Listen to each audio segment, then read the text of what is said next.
ဘယ်တော့မှမူသားစကားမပြောအပ်တဲ့လူ၃မျိုးရှိတယ်တဲ့တစ်မျိုးကတော့ဗာလဲဆိုတော့ဆရာများဆိုတာမိမိရဲ့တပည့်များကိုဘယ်တော့မှမူသားမပြောရဘူးတဲ့မမှန်ကန်တဲ့စကားဘယ်တော့မှမပြောရဘူးတဲ့ဒုတိယကဗာလဲဆိုတော့ဆရာဝန်များဟာမိမိတို့ရဲ့လူနာတွေကိုဘယ်တော့မှမူသားမပြောရဘူးတဲ့မမှန်မကန်တဲ့စကားမပြောရဘူးတဲ့တတိယကတော့မင်းတိုင်မင်းအမှများဆိုတာအရင်တော့ဒါရှင်မြင်ခက်မှာပေါ့နော်ရှင်မြင်ခက်မှာဆိုတော့ရှင်မြင်နားကိုပေါက်ပြီးတော့ဒီအာနာရှိတဲ့လုတ်ပိုင်ခွင့်ရှိတဲ့လူတွေကိုအကြံပြုတာပြောဆိုတင်ပြတဲ့ပုံကူများပေါ့မင်းတိုင်မင်းအမှများဘယ်တော့မှမှုသားစကားကိုမပြောရဘူးမမှန်ကန်တဲ့စကားကိုမပြောရဘူးဒီဘလူ၃မျိုးဆိုတာမှုသားကိုလုံးဝရှောင်ရမယ်ဒီလူ၃မျိုးဟာမှုသားကိုမရှောင်လို့ဆိုလို့ရှိရင်နိုင်ငံဒုက္ခရောက်တယ်ဘာဖြစ်လို့လဲဆိုတော့ဆရာများဟာတပည့်တွေကိုလိန်လေပြီးတော့သင်ကြားလို့ရှိရင်ဒီတပည့်ပေါင်းများစွာဟာသူလိန်လေပြီးတော့မှုသားတွေနဲ့ပူသားတွေအခြေခံပြီးတော့သင်ကြားခဲ့တဲ့အတွေးခေါ်တွေနဲ့ကြီးပြင်းလာလို့ရှိရင်ဒီလူတန်ဝင်တွေဒုက္ခများလိမ့်မယ်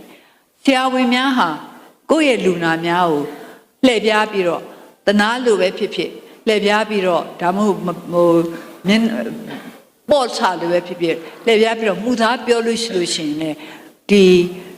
ရရဲ့ကျမ်းမာရေးနဲ့ပတ်သက်တဲ့ပညာများဟာဆုပ်ယုပ်နိုင်တယ်ဒါဟာလေရကိုထိခိုက်နိုင်တယ်အရေးကြီးဆုံးကတော့မင်းတိုင်မင်းအမတ်တွေပေါ့မင်းတိုင်မင်းအမတ်ဆိုတာဟာနိုင်ငံရဲ့အုပ်ချုပ်ရေးရန်တရားကိုလေပတ်အောင်လုပ်နိုင်တဲ့ပုံကိုယ်တွေနားကိုမူသားစကားတွေမမှန်တဲ့စကားတွေရောက်လို့ရှိရင်ဒီနိုင်ငံရဲ့အုပ်ချုပ်ရေးဟာလွဲချော်ဖြစ်တတ်တယ်အဲ့တော့တနိုင်ငံလုံးဟာကမောက်ကမဖြစ်သွားနိုင်ပါတယ်ဒါကြောင့်ကျမတို့ဟာအချင်းချင်းဆက်ဆံတဲ့အခါမှာအမှန်တရားကိုအခြေခံပြီးတော့ဆက်ဆံဖို့လိုတယ်တခါတလေအမှန်တရားအရာလှုပ်တာဟာမူသားပြောတာတဲ့အများကြီးပို့ပြီးတော့ခက်တယ်လို့မြင်ရတယ်ဒါရေတိုပါပဲရေတိုမှာတော့မူသားလေးပြောလိုက်လို့ရှိရင်လွယ်ကူနဲ့ကိစ္စတစ်ခုကပြတ်ကောင်းပြတ်သွားလိမ့်မယ်ဒါပေမဲ့လုံးဝပြတ်မှာမဟုတ်ပါဘူးတခဏပါပဲနောင်ကြတော့ပို့ပြီးတော့ပြဿနာတွေကကြီးလာမှာဖြစ်ပါတယ်ဒါကြောင့်ကျမတို့အချင်းချင်းမှာပုံမွင့်နေနေမှန်မှန်ကန်ကန်ပြောကြဆိုကြဆွေးနွေးကြစေခြင်းနဲ့ချစ်ခင်ရင်ကြေးပြောကြဆိုကြဆွေးနွေးကြစေခြင်းနဲ့ကျမတို့အဆိုရှိသလိုပေါ့နော်ကျိုးရှိမှန်ကန်သူခံတာတဲ့စကားနဲ့သူမခံတာတဲ့စကား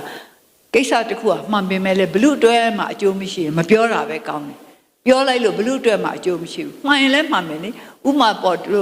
တယောက်ကိုနဲ့တည်တယ်ကိုတငယ်ချင်းတယောက်ကို